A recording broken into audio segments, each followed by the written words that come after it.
Hi teachers, and welcome back to our bright and happy classroom. I hope your classroom is bright and sunny as well. Today was a very special day because we finished up all the letters of the alphabet. We've gone A through Z, so every letter is now a green light letter. And so what we did today was I just went on my smart board or YouTube, whatever, and pulled up the old song, Kool and the Gang, Celebration Time.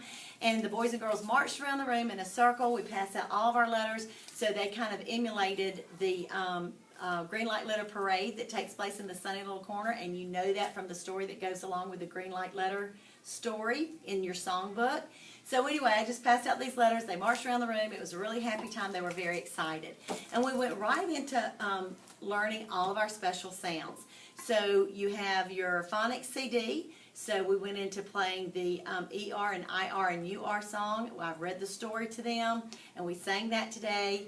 We did the motions to it. Then we sat down at our seats, and we tracked along in our reading club notebooks to that page. All of our songs are connected to a skill application page, so don't forget that. You can also take time to pass out those pages and just play the song on repeat, on a loop, and let it play and play while they're doing the coloring pages. Now today we're going to talk about explicit phonics and decoding. So this is very, very important, and I've mentioned it before.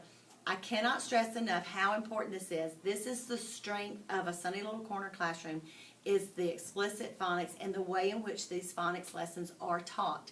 So this is the one thing that you really have to get right in your classroom, and it does build upon itself. So with any well-written explicit phonics lesson, you're going to start very, very basic, and you're going to build upon each of those foundational skills. We also, in our program, we spiral, so we're constantly revisiting those old skills, firming those skills up, and moving on to higher order lessons and skill application. So one of the things I would like to recommend to you that I've recommended before is this Hands-On Alphabet Activities for Young Children book. It's by Roberta Seckler Brown and Susan Carey. It's a fantastic book. And if you get this book, then you will be able to have all the master copies to make my A book, my B book, my C book. So now that we've covered all of our letters, and they're all green light letters, now, boys and girls, we are going to start on my A book and my B book and my C book, and those will become green light books. These books are fantastic because they give a lot of opportunity for decoding practice and application of the skills that you're teaching, and also they have a lot of sight words in these books. They are excellent for ESL students, your ELL learners. This is an excellent way to build language development as well. So we're going to talk about that as too. But I want to go back and make sure that we're still being organized in our small group instruction. So at your small group table, you want to have pencils readily available for students who are still maybe working on their green light letters on the writing beat song and getting those written. You want to have handy some pointers so that you can constantly keep students exactly where they need to be. You always want to have your pink, your green, and your yellow highlighters here so that as we're assessing students on an assessment date, we're like, okay, green check, color in your green face. You want to have a bowl of crayons, your green, all green crayons, for the students to color in those happy faces. So you're just passing out those crayons. Keep your crayon, boys and girls, until we test on the next page. You're giving your green checks, okay? And then when you get ready to give new assignments, you're taking out your pink. You're going to section 1, and you're saying, okay, boys and girls, next week you're going to do section 2, section 5, section 6, whatever the sections are that's going to be assigned to them. Again, if you have a student that needs to review anything, you use your yellow marker to check or underline something that needs to be reviewed. So you have a pen handy so that you can write notes to parents or write in your assessment date that will be coming up. Now, getting on into our decoding lesson today. You may revisit this. In fact, you really should have this page hanging near your word wall word. You should be very familiar with this page. Any word that you're going over, that you're teaching, that you don't know how to teach, is that taught as a sight word? Is that a decodable word? Whatever it is, you always refer back to your teaching strategies guide. And again, if you have this hanging up, it's easy to refer to. This goes hand in hand with the Sunny Little Sight Word book. It goes right along with your Sunny Little Sight Word book, which is also well correlated to section 6, our sentence practice section, which is our decodable section. So let's go on and let's talk about, let's say you have these books all copied and you're passing them out.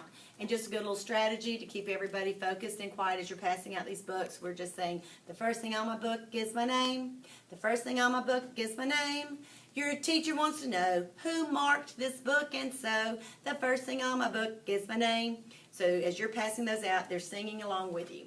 All right, so boys and girls, the name of this book is what? My A Book. Read it again, My A Book. What's the first thing, and I've asked my camera person to come on up and get a close-up of this. So boys and girls, what's the first thing we're going to do?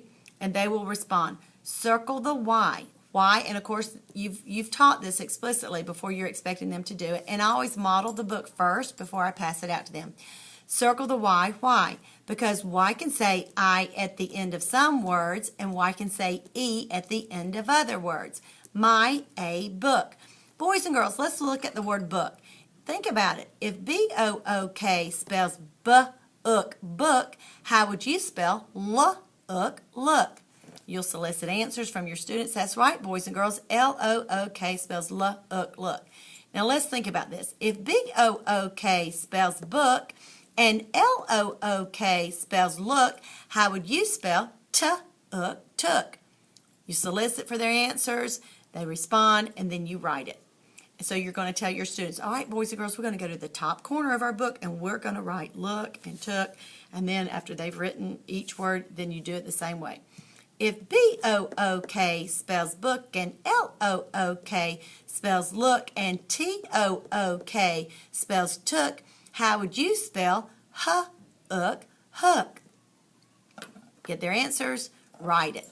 Now you teach your students, boys and girls, when I say turn the page, and you'll do that, and then I'll say crease it back, so you're going to rub your hand right here. All right, boys and girls, what is the first word? The. What do I need to do? Circle the whole word. Why?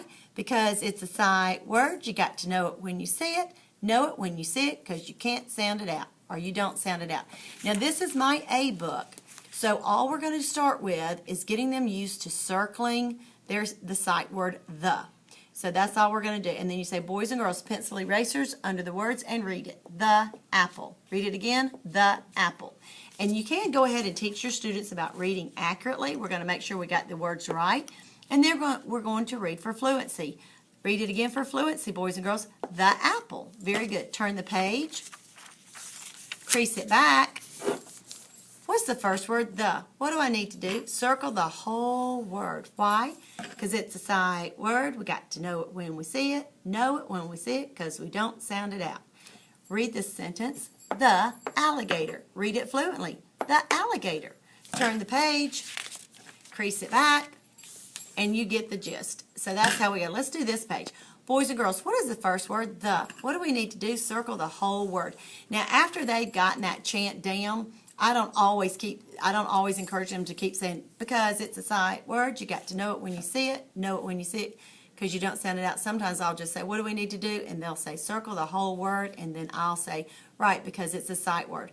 What's this next word? And of course, they're using the picture clue. Axe. What is my vowel? A. Short or long? Short. And mark it. And of course, you've already talked about the fancy A. So, and you've done this, modeled this for them, so they know. Boys and girls, let's go to the top corner and write the word the. Just giving them that extra practice. Now, I have teachers sometimes that'll say, well, as long as they can read it, that's all I care. As long as they can read it, we don't go through and decode words. Well, when you make a statement like that, you're expressing that you truly do not understand whole brain learning and whole brain strategies. Because the whole point in whole brain learning is to make it as multisensory as possible, because we are thickening those neural pathways, and the more multisensory we can make it, the better. So not only am I reading the word, but now I'm having to circle the word or mark the word, and I'm decoding in such a way that I'm giving myself a visual cognitive hook to hang my learning on. In addition to that, as we move along further in the program and things get a little more advanced, students will be marking and decoding words on their own. And that's a great way for you to see if they actually have those skills. Now, in section 6, you have your sentence practice pages. So I just want to model a couple of these sentences for you. All right, boys and girls, sentence number 1. What is the first word? Yes. What is my vowel? E. Short or long? Short. What's the next word? He. What's my vowel? E. Short or long? And at the beginning, they're all going to say short, short. So you have to say, now think about it. And whenever you say think about it, that's going to give them a little clue that it is a long sound. But you might first let them respond with saying short sound, and then you'll say, oh, it's a short sound? Let me try that. Ha, eh, he. Do we say, yes, he is my dog? No, we say, yes, he, ha, he. So it's a long sound. What's the next word? Is. What's my vowel? I. Short or long? Short. What's the next word? My. What do I need to do? Circle the Y. Why, boys and girls? And they'll respond, because Y can say I at the end of some words, and Y can say E at the end of other words. What's the next word? Dog. What's my vowel? O. Short or long? Short. Pencil erasers under the words and read it as we go. Yes, he is my dog. Read it again. Yes, he is my dog. Sentence number 2. What's the first word? Look. What do I need to do? Circle the whole word. Why? Because it's a sight word. What's the next word? It. What's my vowel? I. Short or long? Short. What's the next word? Is. What's my vowel? I. Short or long? Short. And you'll go on like that so that their page will look like this when it's finished. Now, if your students need more practice in that, please feel free to go ahead and go to your advanced page. This is still Sentence Practice 2 Basic and Sentence Practice 2 Advanced. You could do sentences number 1 through 5 on the first day, and then you could do 6, 7, 8, 9, 10 later in the week, the next day. Or you could do a couple of sentences a day if you want to just use the advanced. And then we go back and we're constantly revisiting that. Well, anyway, so that gives you a good example of how to teach your phonics. Make sure that you do it this exact way because it will build and build and build. So this is the one thing that's very, very important in a Sunny Little Corner classroom is that we're teaching our phonics explicit, purposefully, and very successfully. Thanks, and I hope you have a bright and sunny week. Bye, ladies and gentlemen.